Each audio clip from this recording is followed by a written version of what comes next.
High friends आमी Rakhina Khatun welcome back to my channel. তোমরা সবাই কেমন আছো? আশা করি ভালো আছো। আমিও খুব ভালো আছি। আজকে আমি তোমাদের কাছে নিয়ে এসেছি একটি রেসিপিটি হলো লাল শাক রান্না। তো তোমাদের যদি এই ভিডিও দেখার পরে কোনো অংশ ভালো লেগে যায় একটি লাইক করে দিও, আর যারা নতুন আমার ভিডিও দেখছো তারা সাবস্ক্রাইব করে দিও, থেকে যায় আমার পাশে। আমি লাল শাকগুলিকে ভালো করে কেটে নিয়েছি, বেগুন কেটে নিয়েছি, তারপর জলে ভালো করে সেটিকে ফেলে ধুচ্ছি।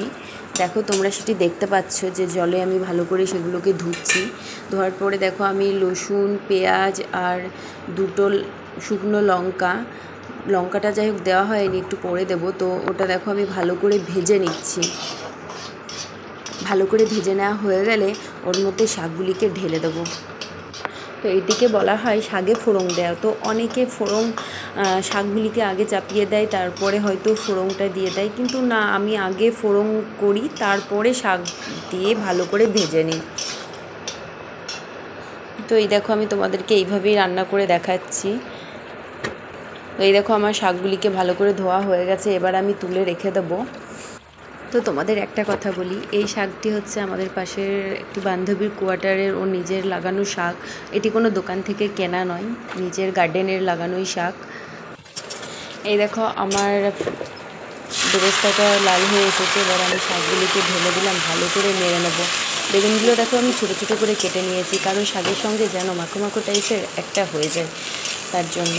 তো দেখো এইভাবে আমি নাড়তে থাকবো, অনেক জল বেরোবে। আমি কিন্তু কোনো জল দিইনি, এই শাকের জল থেকেই প্রায় শাকটা হয়ে আসবে, ভাজা ভাজা হয়ে যাবে। তো এই দেখো, আর আমি মায়ের মুখ থেকে শুনেছি যে কোনো শাক রান্না করতে গেলে হালকা পরিমাণে একটু হলুদ দিতে হয়, তার জন্য আমিও একটু হলুদ দিয়ে দিলাম। এবার দিয়ে দিতে হবে স্বাদ মতো লবণ।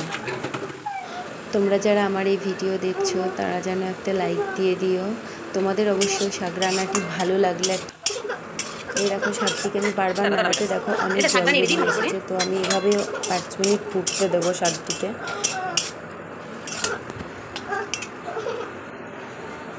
এই দেখো অনেক জল বেরিয়ে এসছে, ভালো করে বারবার নেড়ে দিতে হবে, নইলে শাকের তলার দিকটা লেগে যাবে পুরো, ওই জন্য আমি বারবার নেড়ে দিচ্ছি। এই লাল শাক গরম ভাতের সঙ্গে খেতে খুবই সুন্দর লাগে, তোমরাও খেয়ে দেখতে পারো। আর আমার এই রেসিপিটি বেগুন দিয়ে একবার এই শাকটি রান্না করে দেখো, খুব সুন্দর লাগবে। আর রসুন লঙ্কার ফোড়ন তো দিতেই হবে, তাহলে আরও টেস্ট। তো দেখো আমার শাকটি প্রায় হয়ে এসেছে। আজকের শাক রান্নাটি খেয়ে তো আমার বড়বাবু ভীষণ নাম করেছে, তো তারপরে আমি ভিডিওটি বানিয়েছি। তো খেতে খুবই সুন্দর হয়েছে। আমার ছেলেও আজকে লাল শাক দিয়েই ভাত খেয়েছে। তো চলো ফ্রেন্ডস, আমার শাক রান্না হয়ে গেছে। এই দেখো আমি এটি প্লেটে ঢেলে দেখাচ্ছি, দেখো কতটা মাখো মাখো, কতটা সুন্দর হয়েছে। তো চলো আজকের মতো এখানেই ভিডিও শেষ। তোমাদের যদি এই শাক রান্নার ভিডিও ভালো লেগে যায় তাহলে একটি লাইক ও সাবস্ক্রাইব করে দিও। বাই বাই ফ্রেন্ডস, সবাই ভালো থেকো।